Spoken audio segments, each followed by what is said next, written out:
today evening, our Lord Jesus Christ is in our midst. இந்த மாலை வேளையிலே நம்முடைய கர்த்தராகிய இயேசு கிறிஸ்து நம்முடைய மத்தியில் இருக்கிறார். సాయంకాల సమయమందు మన యొక్క ప్రభువైన యేసు క్రీస్తు మన మధ్యలో ఉన్నారు. Not only upon the stage here, but he is moving in our midst. மேடையில் மாத்திரமல்ல நம்முடைய மத்தியில் அவர் உலாவிக் கொண்டிருக்கிறார். పైన మాత్రమే కాకుండా మన మధ్యలో కూడా ఆయన సంచరిస్తున్నారు. I'm nothing before my saints, my leaders, but God gave me opportunity to share the word of God. நடத்திப்புக்காரர்களுக்கு முன்பாக பரிசுத்தவான்களுக்கு முன்பாக நான் ஒன்றுமே இல்லை, ஆனால் தேவனுடைய வார்த்தையை உங்களோடு பகிர்ந்து கொள்ளும்படியாக இந்த வாய்ப்பை தேவன் எனக்கு தந்திருக்கிறார். నడిపించే వారికి ముందుగా పరిశుద్ధులకు ముందుగా నేను ఏమీ లేదు, అయితే దేవుని యొక్క వాక్యాన్ని పంచుటకు నాకు ఒక గొప్ప అవకాశాన్ని ఇచ్చి ఉన్నారు. Praise the Lord. కర్తருக்கு స్తోత్రం. దేవునికి స్తోత్రము. In the Old Testament days also, one word is there, Psalms 107:20. பழைய ஏற்பாட்டு காலத்திலேயே ஒரு வசனம் இப்படி சொல்லுகிறது, 107 సంగీతం 20 వచనం. పాత నిబంధన కాలంలో కూడా ఒక వాక్యం చెప్పుచున్నది, 107వ కీర్తన. తన వాక్కును పంపి వారిని బాగు చేసెను, ఆయన వారి పడిన గుంటలలో నుండి వారిని విడిపించెను. அவர் தமது வசனத்தை அனுப்பி அவர்களை குணமாக்கி அவர்களை அழிவுக்கு தப்புவிக்கிறார். He sent his word and healed them and delivered them from their destructions. In the Old Testament days, God sent His word and healed the people. பழைய ஏற்பாட்டு காலத்திலேயே தேவன் தம்முடைய வசனத்தை அனுப்பி ஜனங்களை குணமாக்கினார். పాత నిబంధన కాలంలో దేవుడు తన యొక్క వాక్కును పంపి జనులను స్వస్థపరిచి ఉన్నారు. Because children of Israel, according to the history, some people say that 20 lakhs people started from the Egypt and entered into the Canaan. சரித்திரம் இப்படி சொல்லுகிறது, எகிப்திலிருந்து இஸ்ரவேல் ஜனங்கள் கானானை நோக்கி புறப்பட்ட போது அவர்கள் 20 லட்சம் பேராய் இருந்தார்கள். చరిత్ర ఏమి చెప్పుచున్నదనగా ఐగుప్తు నుండి కనానుకు ప్రయాణం చేసేటువంటి యాత్రలో దాదాపు 20 లక్షల మంది ప్రయాణముగా సాగి ఉన్నారు. Whosoever hearing the word of God, you have to understanding the truth. தேவனுடைய வார்த்தையை கேட்டுக்கொண்டிருக்கிற யாரானாலும் சரி, நீங்கள் சத்தியத்தை சரியாக விளங்கிக் கொள்ள வேண்டும். దేవుని యొక్క వాక్యాన్ని వినిచిన వారు ఎవరైనాను కూడా సత్యాన్ని మీరు గట్టిగా శ్రద్ధగా గ్రహించవలెను. In the wilderness there is no doctors, no hospitals, no medical shops. வனாந்திரத்திலே எந்த விதமான மருத்துவ வசதிகளும் இல்லை, மருத்துவமனைகளோ அல்லது மருந்துகளோ மருந்து கடைகளோ மருத்துவர்களோ இல்லை.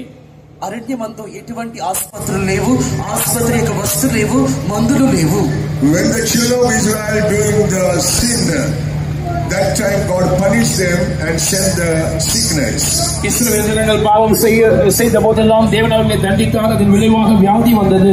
ఇశ్రాయేలు ఎప్పుడైతే పాపం చేస్తున్నారో దాని ద్వారా వారికి వ్యాధి వచ్చింది. దేవుడు వారిని దండించినాడు. When they repent, immediately God sent the word and healed them. ஆனால் அவர்கள் மனஸ்தாபப்பட்டு மனம் திரும்பின உடன்தானே தேவன் தம்முடைய வசனத்தை அனுப்பி அவர்களை குணமாக்கினார். అయితే వారు మారు మనసు పొంది దేవుని ఎదుగు వచ్చినప్పుడు దేవుడు జాలితో వారందరినీ స్వస్థపరిచినారు. No medicine, no hospital to join, but only the word of God touched them and healed them.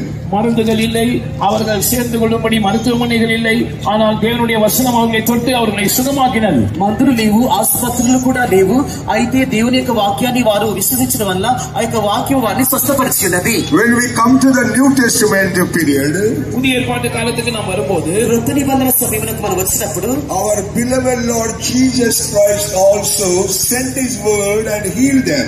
நம்முடைய அருமை ஆண்டவர் கர்த்தராகிய இயேசு கிறிஸ்து கூட நம்முடைய வசனத்தை அனுப்பி ஜனங்களை குணமாக்கினார். మన యొక్క ప్రియమైనటువంటి ప్రభువైన యేసుక్రీస్తు కూడా తన యొక్క వాక్కును పంపి జనులను స్వస్థపరిచి ఉన్నారు. Matthew 8 chapter 16th verse. మత్తయి సువిశేషం 8వ అధ్యాయం 16వ వచనం. మత్తయి సువార్త 8వ అధ్యాయము 16వ వాక్యము. సాయంకాలం అయినప్పుడు జనులు దయ్యములు పట్టిన అనేకులను ఆయన యొద్దకు తీసుకుని వచ్చిరి. ఆయన మాట వలన దయ్యములను వెళ్ళగొట్టి రోగులను స్వస్థపరిచెను. அஸ்தமனம் ஆனபோது பிசாசு பிடித்திருந்த அநேகரை அவரிடத்தில் கொண்டு வந்தார்கள். அவர் அந்த ஆவிகளை தமது வார்த்தையினாலே துரத்தி பிணியாளிகள் எல்லாரையும் சுஸ்தமாக்கினார். When the even was come, they brought unto him many that were possessed with devils, and he cast out the spirits with his word, and healed all that were sick. Here you have to understand very clearly that Lord sent His word and healed all the people. இங்கே நீங்கள் மிக தெளிவாக விளங்கிக் கொள்ள வேண்டிய ஒரு விஷயம் என்னவென்று சொன்னால், கர்த்தர் தம்முடைய வார்த்தையை அனுப்பி జనంగల్ ఎల్లరైనా స్వస్థమాకినారు. మిక్కిలి స్పష్టంగా మీరు గ్రహించాల్సినటువంటి ఒక వాక్యం ఏమనగా, దేవుడు తన యొక్క వాక్కును పంపి జనులందరినీ కూడా స్వస్థపరిచినారు. Multitude of the people follow the Lord and Lord going on teaching them, but when He showed the compassion, He healed all the people. That we have to understand tonight. திரளான ஜனங்கள் இயேசுவை பின்சென்றார்கள். அவர் அவர்களுக்கு போதித்து வந்தார். ஆனால் அவர்களை குணமாக்குகிற விஷயத்தில் அவர் மனதுருகி ஜனங்கள் எல்லாரையும் சுத்தமாக்கினார் என்கிற சத்தியத்தை இந்த இரவிலே நீங்கள் தெளிவாக விளங்கிக் கொள்ள வேண்டும். గొప్ప జన సమూహము ఆయన వెంబడించున్నారు, ఆయన వారికి బోధించున్నారు, ఆయన వారందరినీ స్వస్థపరిచున్నాడు. ఈ యొక్క విషయాన్ని ఈ యొక్క సాయంకాల సమయంలో మీరందరూ కూడా బాగుగా గ్రహించవలెను.